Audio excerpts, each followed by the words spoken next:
अस्सलाम वालेकुम students, welcome back to my YouTube channel learn for success. उम्मीद करता हूँ आप लोग खैर वाफियत से होंगे। आज की वीडियो के अंदर हमने इंग्लिश 101 की जीडीपी के सॉल्यूशंस को डिस्कस करना है। यहाँ पे जस्ट सॉल्यूशन को ही हम डिस्कस नहीं करेंगे, इस क्वेश्चन की कंप्लीट डिटेल को समझेंगे, ताकि अगर ये आपके पेपर में भी इस तरह का क्वेश्चन आता है तो आपका इसको इस चीज़ के बारे में कंप्लीट आपको नॉलेज होना चाहिए। जीडीपी की जो ओपन डेट थी वो आज ही ओपन हुई है, 5 मई को आपकी ओपन हुई है, और इसकी जो लास्ट डेट है वो है 7 मई। ठीक है, आपके पास 2 दिन का टाइम है, 2 दिन के अंदर आप कभी भी इसको सबमिट करवा सकते हैं। लेकिन आपने एक चीज़ हमेशा याद रखनी है कि जीडीपी को आप बार बार चेंज नहीं कर सकते। ठीक है, जैसे आपकी असाइनमेंट्स है उसको आप 10 से 15 दफ़ा भी चेंज कर सकते हो, इवन डैट के 100 दफ़ा भी चेंज करना चाहो तो आप असाइनमेंट्स को बार बार चेंज करके सबमिट करवा सकते हो। ठीक है, लेकिन जीडीपी अगर आपने एक डॉट भी लिख के सबमिट करवा दिया है तो वो डैट सिंपल आप उसको चेंज नहीं कर सकते। और ये आपकी एक्टिविटीज़ का बहुत अहम हिस्सा होता है। आपके असाइनमेंट्स, क्विज़ और जीडीपी इनको आप अच्छे अंदाज में किया करें। ये फ्री के नंबर होते हैं और आपके जो नंबर्स गेन करने में, आपके नंबर इंक्रीज़ करने में ये बहुत अहम किरदार अदा करते हैं। ठीक है, वीडियो स्टार्ट करने से पहले अगर हमारे चैनल पे न्यू आए हैं तो जल्दी से चैनल को सब्सक्राइब कर ले, बेल आइकन को प्रेस कर ले। इंशाल्लाह वर्चुअल यूनिवर्सिटी की तमाम इन्फॉर्मेशन और तमाम एक्टिविटीज़ का सलूशन आपको इसी चैनल पे देखने को मिलेगा। नेक्स्ट इंशाल्लाह जैसे ही वर्चुअल यूनिवर्सिटी के मिड टर्म के पेपर स्टार्ट होंगे उनके तमाम सब्जेक्ट के करंट पेपर आपको इसी चैनल पर देखने को मिलेंगे। इसके अलावा अगर हमारे व्हाट्सएप ग्रुप को ज्वाइन करना चाहते हैं या व्हाट्सएप चैनल को फॉलो करना चाहते हैं तो इसी वीडियो को डिस्क्रिप्शन में हमारा व्हाट्सएप का ग्रुप और व्हाट्सएप का चैनल है, आप उसको ज्वाइन भी कर सकते हैं और उसको फॉलो भी कर सकते हैं। इसके अलावा अगर आप हमारे इंस्टाग्राम को फॉलो करना चाहते हैं तो इसी वीडियो को डिस्क्रिप्शन में हमारा इंस्टाग्राम का लिंक है, आप उसको भी फॉलो कर सकते हैं। वहाँ पे वर्चुअल यूनिवर्सिटी की तमाम इन्फॉर्मेशन मैं हर वक्त स्टूडेंट्स को देता रहता हूँ।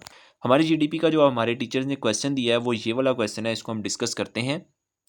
ठीक है, इसको एक दफ़ा मैं रीड आउट करवाता हूँ, उसके बाद मैं इंपॉर्टेंट इंस्ट्रक्शंस बताता हूँ जिसको स्टूडेंट्स जो है वो इग्नोर करते हैं, जिनकी वजह से उनका जो मार्क्स हैं वो ज़ीरो आते हैं। ठीक है, जीडीपी के अंदर अगर आप अच्छे मार्क्स लेना चाहते हैं तो इंस्ट्रक्शंस गौर से पढ़ा करें कि आपको आपके टीचर्स ने बताया क्या है कि आपने किस चीज़ को मद्देनज़र रखते हुए अपनी जीडीपी को सॉल्व करना है। ठीक है, यहाँ पे लोगों ने लिखा है कि a rich vocabulary leads to the better comprehensions. ठीक है, यहाँ तक आपका सिर्फ क्वेश्चन है, ये छोटी सी जो स्टेटमेंट है ना, ये इतनी सी, ये आपका क्वेश्चन है। ठीक है, उसके बाद वो कहता है कि क्या आप इस स्टेटमेंट को एग्री करते हो या नहीं एग्री करते हो, अपने पॉइंट्स ऑफ व्यू के अंदर आपने इसका जो है ना वो आंसर देना है। ठीक है ना, उससे पहले मैं आपको कुछ इसके इंपॉर्टेंट इंस्ट्रक्शंस बता देता हूँ, उसके बाद मैं आपको क्वेश्चन भी समझाता हूँ, उसके बाद उसके आंसर पे लेके जाता हूँ। ठीक है, रीड द फॉलोइंग इंस्ट्रक्शंस आपने पढ़ लेनी है। जीडीपी का जो वेटेज है, मोस्ट इंपॉर्टेंट यहाँ पे लिखा हुआ है कि 2% वेटेज है, यानी कि बहुत जो है ना आपका 100% का पेपर होता है पूरा सेमेस्टर के अंदर, उसमें से 2% की आपकी जीडीपी का वेटेज है। ठीक है, नेक्स्ट उसने क्या कहा है कि आपने जो इसका आंसर देना है,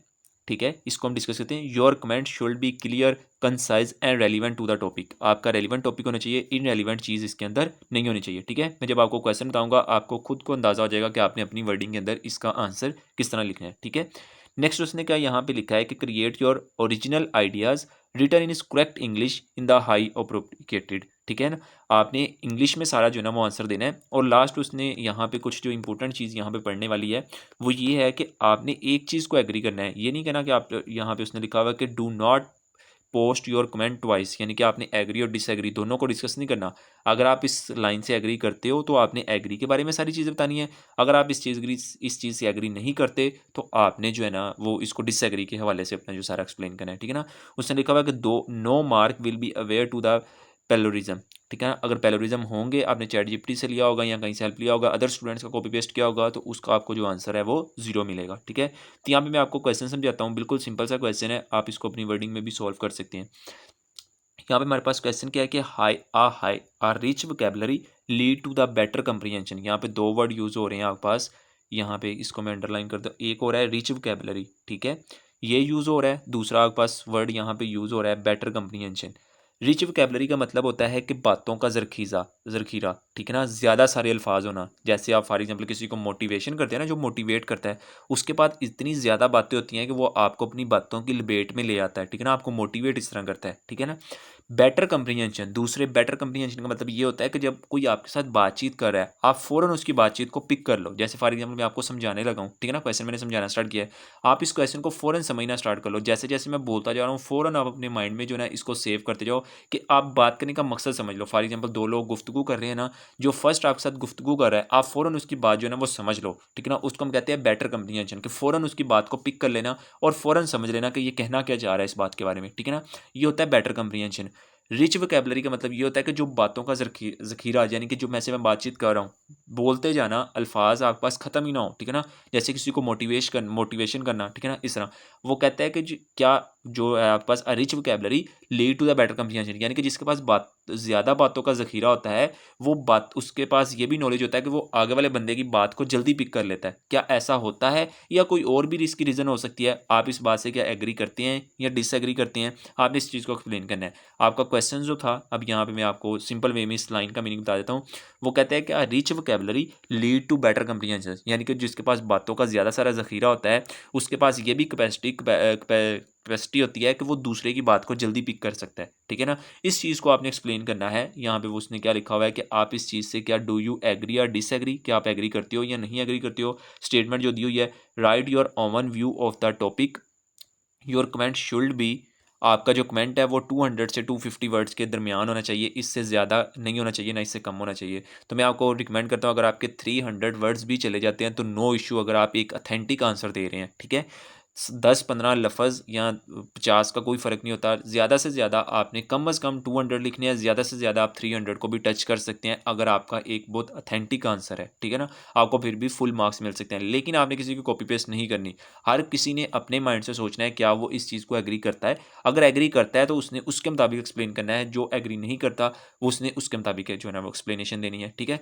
ये मैंने आपको क्वेश्चन दिखा दिया। अब मैं आपको इसका जो है ना वो आंसर पे लेके चलता हूँ। आपने आंसर जो है ना वो कॉपी पेस्ट नहीं करना। अगर आप आंसर कॉपी पेस्ट करोगे तो आपको एग्जैक्ट 0 मार्क्स मिलेंगे, ठीक है ना? और जीडीपी के अंदर फुल मार्क्स लेना बहुत जो है ना मुश्किल होता है। आपने अपने एक-एक चीज़ की ध्यान रखना है। बहुत सारे स्टूडेंट जो वो कॉपी पेस्ट करेंगे, कोई चैट जीडीपी से कॉपी पेस्ट करेगा, कोई जो यूट्यूब से वीडियो देखेगा वहाँ से कॉपी पेस्ट कर लेगा, कोई किसी के ग्रुप्स के अंदर फाइल जाएँगी वहाँ से कॉपी पेस्ट करेगा, तो आपको उसके 0 मार्क्स मिलेंगे। आपके लिए बेटर यही होगा कि आपने अपनी जो है ना खुद के सेल्फ के तौर पे इस जीडीपी को तैयार करना है, फिर सबमिट करना है, फिर आपको जो है ना अच्छे मार्क्स मिलेंगे, ठीक है ना? मैं आपको आंसर की तरफ लेके चलता हूँ। आंसर पे जाके आपने उससे वहाँ से आइडिया ले लेना है कि मैंने उसको किस तरह एक्सप्लेन किया है, ठीक है ना? उसके बाद आपने उस चीज़ को अपने वर्ड में एक्सप्लेन करना है, ठीक है? अब मैं आपको आंसर पे लेके चलता हूँ। जी स्टूडेंट, ये आपके पास आइडियल एक सॉल्यूशन है। यहाँ से आपने जस्ट आइडिया लेना है कि मैंने उसको किस तरह एक्सप्लेन किया है। आपने उसको अपनी वर्डिंग में एक्सप्लेन करना है। कोई एक छोटा सा पैराग्राफ बनता है यूनिवर्सिटी में आके, मैं कहता हूँ स्टूडेंट जो अपनी वर्डिंग में एक पैराग्राफ इजीली लिख सकता है अगर उसको आइडिया मिल जाए, तो ये आपका जस्ट आइडियल सॉल्यूशन है। आपने इसको अच्छे तरीके से रीड करके इसको अपनी वर्डिंग में जो है ना वो सबमिट करना है। मैं अगेन बता रहा हूँ, अगर कोई कॉपी पेस्ट करेगा तो आपको 0 मार्क्स मिलेगा, ठीक है ना? वीडियो आ गई काफ़ी ज़्यादा लेंथी हो गई है, तो मैं कोशिश करूँगा इस वीडियो को ज़्यादा लेंथी ना करूँ। आपको ये दिखा देता हूँ। मैंने जो यहाँ पे एक्सप्लेन किया हुआ है, आप इसको रीड आउट कर सकते हैं। नीचे मैंने इसकी ट्रांसलेशन भी लिखी है, ये देखो, ठीक है ना?